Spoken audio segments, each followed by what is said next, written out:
Hey everyone, this is Karen Waksman, founder of Retail MBA. Today we're going to be talking about selling to Murphy. If you have a great product that's perfect for Murphy stores, this little training will give you some things to think about in regards to selling to them. With that said, let's get started on today's training. So let's talk about Murphy USA. Murphy USA is one of the largest independent retailers of gasoline products and convenience store merchandise in the United States. And they are located in 27 states, Southwest, Southeast, Midwest, Northeast. They have 1,700 locations they're currently responsible for. That is a mammoth opportunity.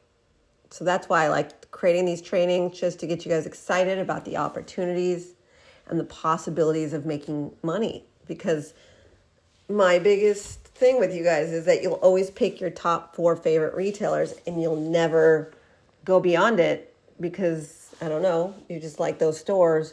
But there's so many opportunities out there, which is why I create so many retail videos, just getting you guys excited. So hopefully this will excite you. They are a big deal in terms of those types of convenience stores at gas stations because they're everywhere. So what can I say about selling to these types of convenience store, gas station types? First of all, if they have 1,700 locations, one thing you'll notice is they are a very independent retailer, which means that you could probably sell to them on a corporate level, but also on an individual store level sometimes. When they are the largest independent retailer, it means that they generally allow the stores to also be purchasing products locally. And so that's a very big deal for you. So maybe go over to your local Murphy USA, and no guarantees here, but they will have corporate buyers and they will be buying things, but also they will have a lot of them that are independently owned, so that maybe you could conceivably sell directly to one of them and then start opening the doors there. Now, when you're dealing with convenience stores, and there's so many stores, there's usually third-party companies who can help you get products in there, distributors. It's a common thing in that category. Some retail categories, not as much, but in this particular category, when they're independently owned and you need to open up a lot of doors, and you need to drive around, there's usually distributors involved because they have feet on the street and they build those relationships. And then it's easier for the people to buy stuff. And so that's why distributors come into play. Now, distributors can be amazing for your business, but they can also be difficult for your business. First of all, most distributors don't pick up the phone until you're already selling somewhere, which I find incredibly ironic. When you just want to make money and you try and work with a distributor, they don't pick up the phone, they don't care until you start doing all the heavy lifting. And then one day they'll be happy to expand what you're already doing. Now I get it. They have families to feed and things that they want to do in their own lives, but also it's crazy. So much of the work you can do yourself, but because they're a distributor, you have to deal with their rules, which is make a bunch of money first and then come to me. So I'm not saying all distributors are like that, but a lot. So what you're going to have to do is open up some accounts, show proof of sales, and these distributors will be more inclined to work with you. That's something to think about. There are ways to get a distributor to pick up the phone, which is a whole other video. But the concept here is you're going to be dealing with distributors. Remember that margins are going to be tight. They don't sell the most expensive things in these places. If you're dealing with a distributor, they're taking a piece of the pie. So you have to remember that. But they have so many more locations that you're dealing with. So that's a wonderful thing.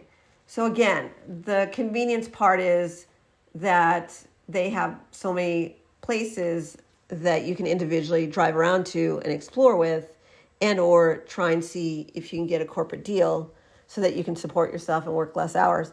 However, mostly it's going to be distributor work, which is wonderful when you can get a distributor to represent you. And if you have, congratulations. A lot of times it doesn't really work initially when you're just starting out, but it can happen. And if you want to learn how to find these distributors, how to get them to buy, we have training systems on that. and we can support you there. But the final thing I'll say about Murphy USA is that because they are a gas station, a lot of you are not thinking about selling to them because you're only focused on certain retailers you want to sell to. And it's a very big deal when I can tell you that the more money you want to make, it's when you expand beyond your comfort zone. And that means the biggest mistake I see people make when trying to sell to retailers is that they're always focused on whatever retailer they want to sell to, but they don't look beyond what's going on right in front of them, which is 1,700 stores that can buy your stuff, guys.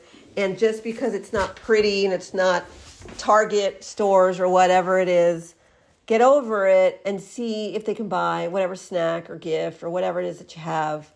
They have the weirdest stuff in there. I've seen clothing. I've seen the weird stuff in these stores. Just dig around and start thinking about all the opportunities for you, and don't get stuck in, if I have a cell phone accessory, I shouldn't consider going after these spin-off locations, which are great for people who drive by them. So the bottom line is we just want you to start thinking about revenue and opportunities in totally different ways. If you want to learn how to approach, pitch, and sell to Murphy, USA, and similar convenience stores, please take a look at what we do. We have a company called Retail MBA. We are a retail consultancy, a rep agency, and we have a lot of do-it-yourself stuff, free content, all the things, retailmba.com, or please subscribe, keep in touch with us. We're always creating new content. Karen Waksman, Retail MBA. Hope this helped.